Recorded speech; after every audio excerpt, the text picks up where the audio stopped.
Hi,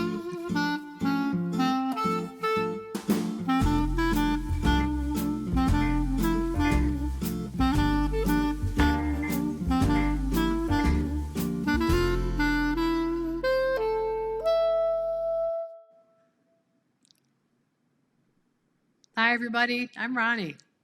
Hey, and I'm Jenny, and we are Oh, wait. I was going to cue you this time. And we are. the Heart and Soul Sisters. Yes, we are. Without a trade question off. mark, I mean. We got to trade off. Yeah, without the question mark. Yeah. We know who we are. Yeah. We know who we are. who we are. So how are you? I'm doing well. How are you? Great. We haven't seen a lot of each other. I know. It's been too long. Yes. Way too long. Yes. So we do kind of, because we have schedules where I go see my grandchild, you go see your grandchildren. So we kind of put a couple of podcasts in the can, if you will.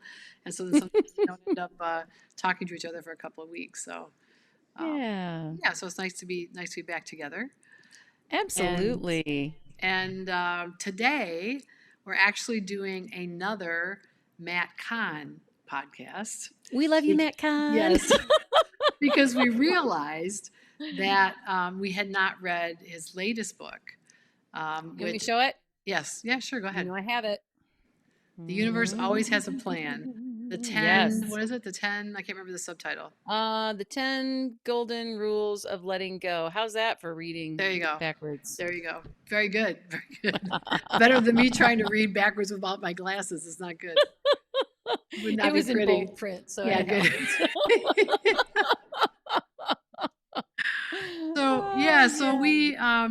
So we realized after we did the first podcast, it's like, oh wait, he's got another book out, and it's been out for a while, maybe even as long as a year, I want to say. So we have way too many books in our. I know there's still too many books stacked up. It's so crazy. It's really crazy. Yeah. So so anyway, so we jumped it. That went to the top of the pile because we thought, well, if we already talked about him once, we should bookend it with talking about this, because undoubtedly it'll be a good book. And it was. And it was. It's so great. We immediately told all of our kids, you've got to listen to this. Get the audiobook. Download it. Yes. So, and actually I listened to it twice, like right in succession, because there's so much to absorb. But our thought today was that we aren't going to like go through the 12, steps or anything like that, but just talk about technically there were 10. What did I say? 12. Oh, you're on the 12-step recovery loop. In my head, I said 10. In my head, I said 10. Yeah, maybe I'm thinking recovery 12 steps. Yeah. Yeah, no, this was 10. Good. Thank you. Thank you for catching and correcting that. Sure, it is 10 steps. So we're not going to talk about all 10, but just the things that struck us in reading it, the things that we found interesting, and the things that made us think, because there's some stuff there that I'm still chewing on and not quite sure what to do with. So maybe start with the stuff that we really liked, grabbed onto, and then save the little bit of controversy for later. What do you think? Yeah. So what Sounds do you? Good. So where would you like to start? Do you have anything in particular you want to hit first? I love.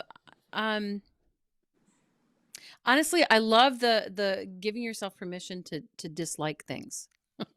Yes. Because when you're a people pleaser, right? When you're, I mean, that really spoke to me because I was conditioned to be a people pleaser, man. You got to love everything, and everything is sent your way. You just have to say, yeah, thank you. May I have another, right? Right. So and it doesn't, that's not realistic. Right. And so what I loved about it was, he said, absolutely, the universe doesn't expect you to love and like everything. Love others where they're at, but it's okay to dislike. and I thought about, the interactions that I have with people that really trigger me. And that started, with bullies picking on me when I was a kid, right? I even as a kid, I knew this person is really miserable. They wouldn't be doing this. I haven't done anything to deserve this. I knew that. Right. So I knew that they were just a really miserable person, and it's no different as adults,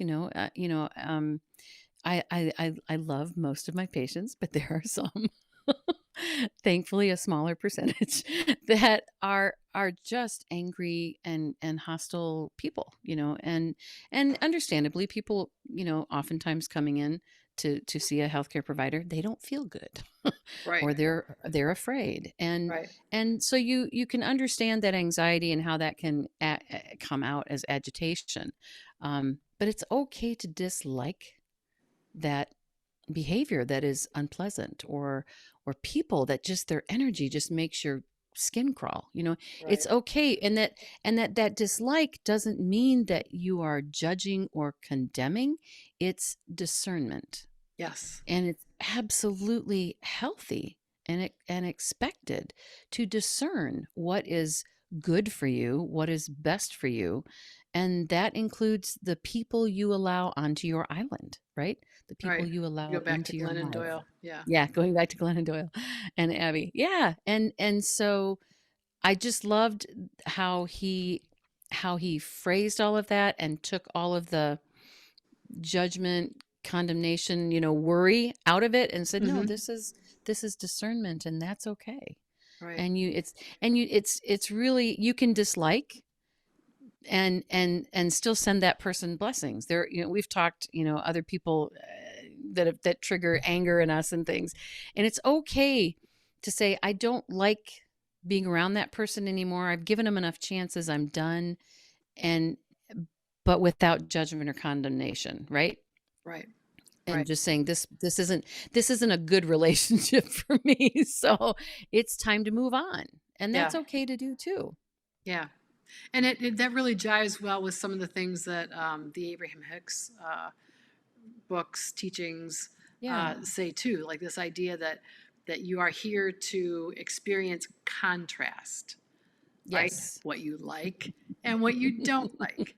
And the idea is that, the more experience you have, the more contrast you have, it helps to clarify for you what you want so you can focus on that and attract more of it. And so, Yeah. yeah, I love that. I love the word discernment, right? Because Hmm. we are, as humans, we're always seeing things and categorizing, and you like to use the word pigeonholing, right? Pigeonholing Yeah. people, things, experiences. And you don't have to like everything. You don't have to, ask for more of it. You can Yep. learn from it um, and move on, right? Exactly. And that actually segues nicely into one of the other things he talks about. That again is something that we've heard before, but this idea of recognizing the blessings in everything that happens to you. Yes. And it was really interesting because he said something to the effect of, um, think of everything that you, excuse me, you would consider a negative experience, a setback, whatever, and welcome it with blessings. And so I can remember I was listening to it. So this is going to be a crazy image. But I was listening to it on my phone, so I had it with me in my hand in my pocket. And I think I was doing laundry because I was moving through my space, and like I remember being in my closet and coming back out. And so I kind of paused it and I just brought to mind all the most hurtful things I could. And I just said, thank you for the blessing of X, right? Thank you for the blessing of this happening. Thank you for the blessing of that happening.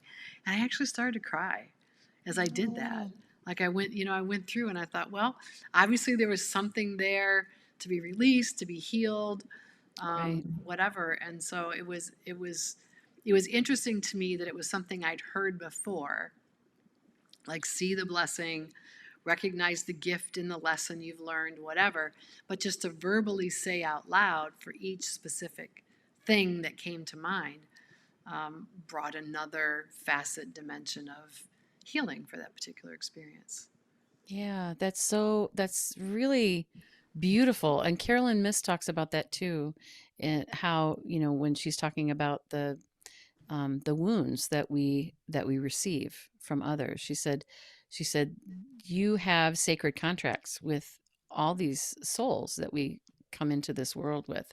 And so the ones that caused you your greatest wounds, she said bless them, because those wounds are what brought you to greater depth of understanding and growth spiritually and compassion, um, and empathy for others and for yourself and others. And so, yeah, so it's really, it's another opportunity to look at those experiences as I wouldn't be the person I am today had I not walked through that path and had those interactions with those people.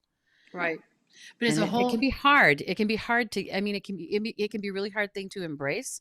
And certainly I think there has to be a processing of the trauma, and a processing of the anger and right. acknowledging the anger, as well as the, you know, um, feeling betrayed and all of those things. Right. Um, but to recognize that you come through it a better person, a stronger person, and then so part of your forgiveness for yourself and for the other person is, um, and talking about for yourself, to be released from holding on to that, right? So that you're not harboring all of that anger.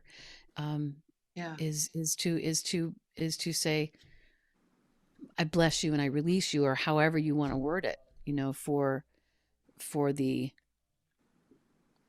opportunity to be a better person today. Yeah. You I know, guess it's that next level. Like it's one thing to say, because most of us, the idea that I learned something, I grew, it taught me, it hurt me, but I'm stronger. Like to me, that's like silver lining right? kinds of language, right? I had these Right. terrible things happen, but it's made me the person I am today. I love who I am now. I wouldn't want to give that up. So therefore, I can't, curse this thing that happened or this series of experiences or whatever, this relationship. But it's a whole nother level to talk about it as a blessing, Yeah. right? Thank you for the blessing of having been beaten as a child or, whatever it is. It's like, ugh, that's another level deeper, at least one more level, at It least one is. more gold star on the chalkboard, It is. to be able to look at it that way. And how that ties into you are not wrong. That is another Oh, thing. Yeah. you How does and how does that tie into everything is preordained? right. Was So this all preordained? that was my issue. The very first thing is you've done nothing wrong, right? So there's no Mhm. regret, there's no shame because it's all about learning. And it's like, oh, that's a balm to your soul, right? You've done nothing wrong.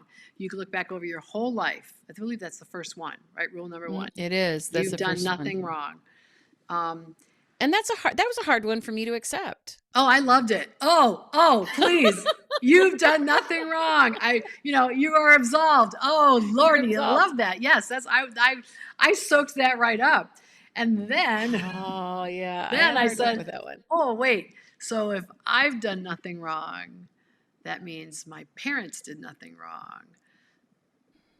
Anybody who's ever wounded me in the deepest possible sense has done nothing wrong. And so Yeah, that's really hard. Matt Kahn, and he's not alone, but lots of people in the spiritual sort of community talk like this, that, like everything unfolds in its time. When the student is ready, the teacher will appear. You're going to be in this job you can't stand until you've learned what you're supposed to learn from it. There's this path that's unfolding, and as you said, it sounds sort of preordained. Like every single thing that happens to me was meant to happen. I've got a contract that was signed before I came to this plane again, or, Yeah. whatever, however you want to conceptualize it. And I really bump up against the idea of that, bumps up against, for me, the idea of free will, right? As Right. human beings, we have free will. We get to make choices. And so this almost seems to be saying it is any notion of choice an illusion, really. Um, it becomes kind of a tautology, right? Where you're circular arguing. Well, you did this because that's what you were meant to do in this moment. Well, what if I made a different decision? Because I stand on the precipice of different options maybe 1,000 times every day. It seems like I do have the option of choosing a different shirt or driving a different direction. Or I sometimes wonder about that. I'll say, well, I got delayed going somewhere. What did that change for me? Right? Did I Right. avoid a traffic jam? Did I avoid an accident? Am I going to get in an accident now that I wouldn't have got? Like your mind spins with the possibilities sometimes about Right. all these choices that seem sort of inconsequential but add up. And I I love the idea of there being a general plan, right? I sort of get the idea that I came here to learn certain things. Um, Yeah. And you have option A, B, C, D, E, F, right. But I know that there are certain things along the way where I could have learned it sooner. I could have done stuff sooner, but I was lazy or I procrastinated or I, you know, just went didn't. down another Yeah, path. right. But How about just went yeah, down I another did. Right, right, path? right. But what I'm saying is that I had options to do different things that I didn't do. Yeah. And is it really, I guess it doesn't appeal to me to think that absolutely everything is preordained and I'm not really making any choices. I just Yeah, have I the struggle with illusion that. of choices, I you struggle with know? that too. Being a bit of a control freak, I mean, most of us humans want to think we have some control Yeah, over our destiny, right. over yeah, where we're going. It, And so yeah, and some of the things that happen to us that we think are not our fault, or we didn't ask for, especially those of us who grew up with adverse childhood experiences. I yeah, have a hard time saying that was all supposed to happen. yeah.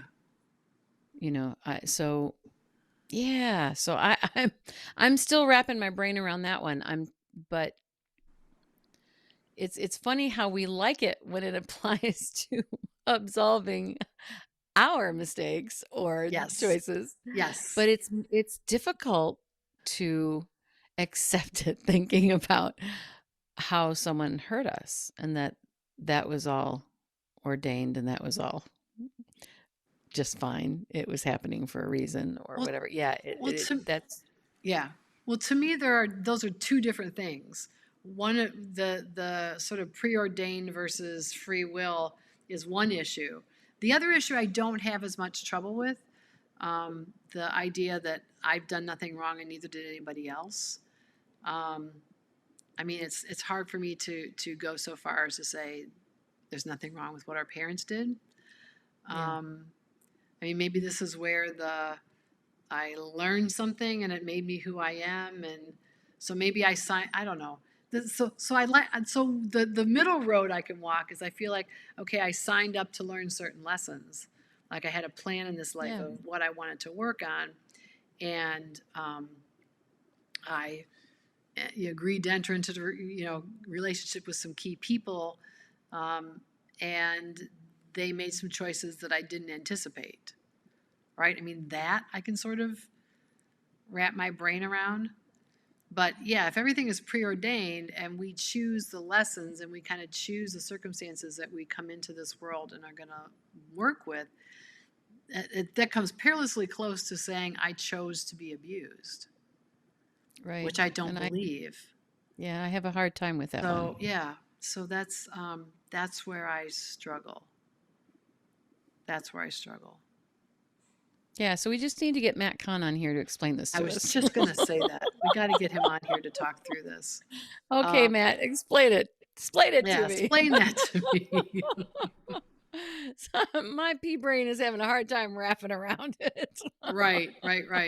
Yeah. Yeah. Um, I mean, I guess maybe if you have as your ultimate value learning, right? Everybody's learning from this situation. We're learning, our parents are learning, right? We're Yeah. all learning something. Hopefully, So if right? that's We're your all in it. ultimate and highest value, Mhm.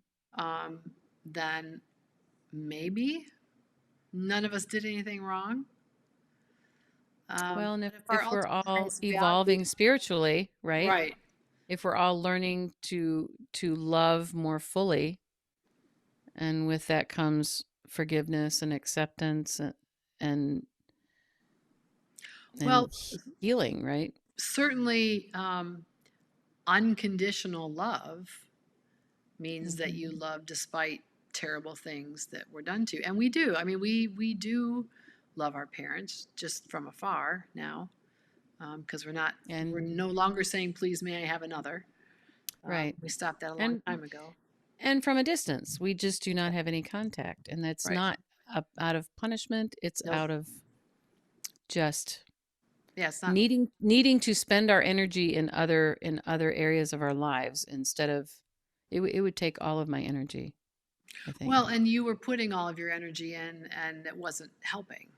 No, So it was about breaking the cycle too, ultimately, in exactly. our own families with our own children. Yeah, But exactly. yeah, it really raises some tough spiritual conundrums, It does. or tensions. Maybe tensions is a better word, between various strains of thought. Um, yeah, But it's so compact the with book. spiritual, yeah, the Yeah. book with spiritual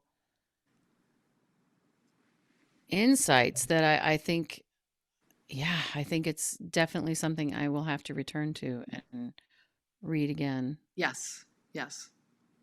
I think because another. it's Oh, hard to sorry. absorb it all in Yeah. one sitting. Yes, absolutely. And certainly a different. When I've gone back and reread books, I see different things because I'm a different person in that moment, right? Hmm. Oh Than I yeah, was when I last read it or listened to it. Um, absolutely. I think one of the other things that was really interesting, in his book, um, talking about connectivity with people, right? Trying to uh, show support, not be judgmental, controlling, those kinds of things in relationship, but just how can you be the most loving, supportive partner, companion, friend, etc. Particularly when people are on, we're all walking our own path. We all have our own struggles, um, and when someone we care about is really hurting or struggling, we can feel like we need to jump in and Rescue I've I've them. done this too as recently as maybe just a week Rescue or so me. ago. I said, I know you haven't asked for my advice, but here's what I would tell you to do. Because I just can't help myself. And then You what take it to and how do I yourself. usually respond? You go, okay, Hit me with okay, it. Come yeah, on. hit me. You're so Put it good out to me. there. You're so good to me. You never say, shut up. I don't want to hear it. So you let me No, just it's say because it, and then I I appreciate I you. typically only say it once, and then I let it go. But anyway, um, just this simple little formula, like if somebody's really upset, and the response to anyone at any point in time, whatever problem they're facing, can simply be, how can I help? Because it opens up the range of possibilities. You could just shut up and listen, right? That could be how you Mhm. could help. When I say you, I mean me. Um, maybe I need you to watch my kid. Maybe I need a hot meal. Maybe I need, a ride somewhere, whatever. But just, how can I help? Mhm. Right? Just a beautiful, loving, compassionate, simple way to respond to anybody in distress ever. Like, it's Mhm. so easy to remember. Yeah. Yeah, I And really. oftentimes what we need is we just need somebody's presence with us. Sometimes we just need somebody to sit with us Right. and just help us work through the feelings of the moment, you know?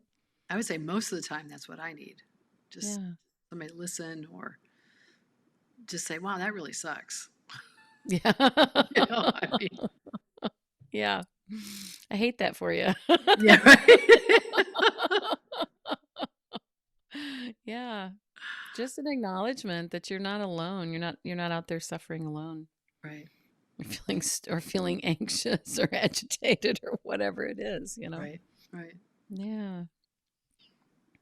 Well, any other nuggets from Matt Kahn's latest you want to chew on a little bit?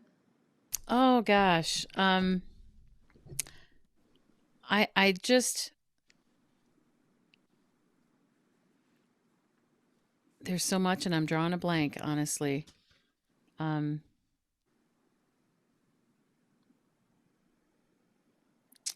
For me, yeah, the whole, free will versus preordained was the thing I was sort of wrestling with the most as right.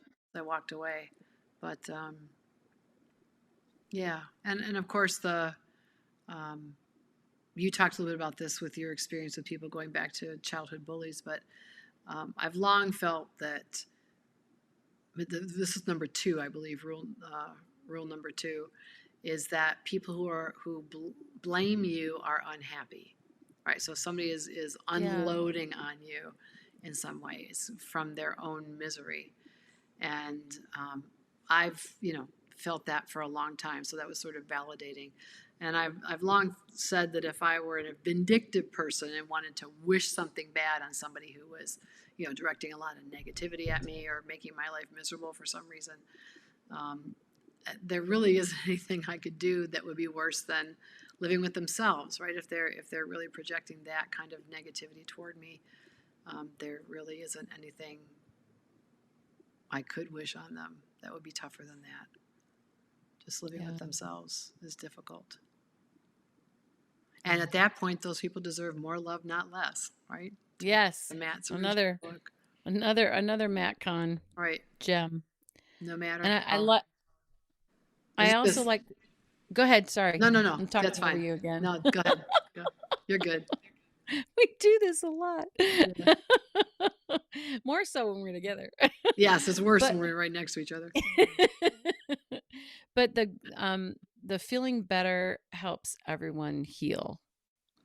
I think that spoke to me so much because I think as moms, as women, I think I have felt pressure to put my kids, my husband before me. I did that for a lot of years. And when kids are little, they you gotta, Right. that's just life. They need their mama and their daddy to put them first.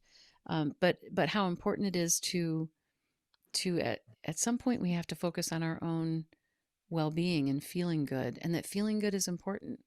Um, that doesn't mean that you ignore whatever emotions are coming up for you, but that it's important to nurture ourselves, to take care of ourselves, and that by doing that, it helps everyone around us. It helps all of us to heal if we Right. are if we are putting our energy toward loving and nurturing ourselves. And so that's I know we've heard this before from other sources, but I think it's an important reminder Yeah. that that we you can't pour love out of your cup if your cup is empty. Right. you know Right. you you really need to we all need to focus on loving and nurturing ourselves more. And one of the exercises in there is he wanted us, and it may not be linked to that rule, but he wanted us to tell ourselves we love ourselves, and to say it with meaning and with feeling. He Hmm. said, how can you love anyone if you don't love yourself? Right. And so that's a really easy mantra Yeah. to do that on your way to work every morning, Right. and try to say it to yourself with tenderness, like you would say to your beloved child, or Right. grandchild, or spouse. Try to really pour love into that heart, into that cup. Fill it up. Yeah. Yeah, so I loved that. I thought that was a beautiful idea. Yeah. It was. And relatedly, I don't remember which rule this was connected with, but I remember him talking about how when you are calm, at peace, feeling a sense of well-being, that's a sign that your path is really opening up for you. And I liked that because my life Yeah. has felt calmer and more peaceful, and I've had a greater sense of well-being, despite the fact that we've been living in a pandemic. I mean, that's sort of been a challenge for everyone in different ways, of course. Oh, absolutely. But just in general, from the standpoint of, my healing path over the course of now, well, not quite half my lifetime, I guess, but just I do have a really strong sense of well-being, and I thought, gee, I hope that's a promise because Hmm. I like the idea that, and that makes sense, right? If there's chaos or turmoil, you're not going to maybe see or be able to welcome in whatever it is that's coming your way, and so that Right. that made sense to me that's a prerequisite to Yes.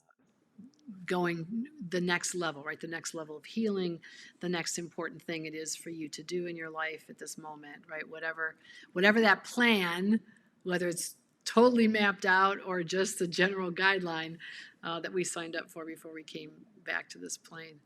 Uh, Moving forward on that, you've got to be centered and relatively peaceful, right? To be able to see the path and to stay on it, to stay on your And plane. make the most out of it. Yeah. Right. Okay. Well, with apologies to Matt Kahn because we didn't march through all 10 steps in any kind of order. Um, but yeah, I mean, we always say to people, we'd love to hear what they think about our podcast. And we do get feedback from time to time.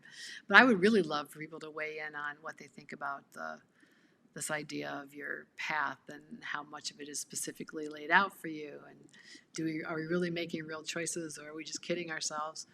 I'd love to hear other people's perspectives or things people have read about that may give us another way to think about it. So we're always looking for good ideas. We could, if somebody's got something on that, I'll move that to the top of my pile. Yes, absolutely. All righty. Well, good to see you again, Jen. Good to see you too. Have a wonderful evening. Thanks. You too. Yeah, And for all thanks. of you out there, all 7 of our listeners, our children and our spouses, we we are wishing you so much love and light. And so very many blessings.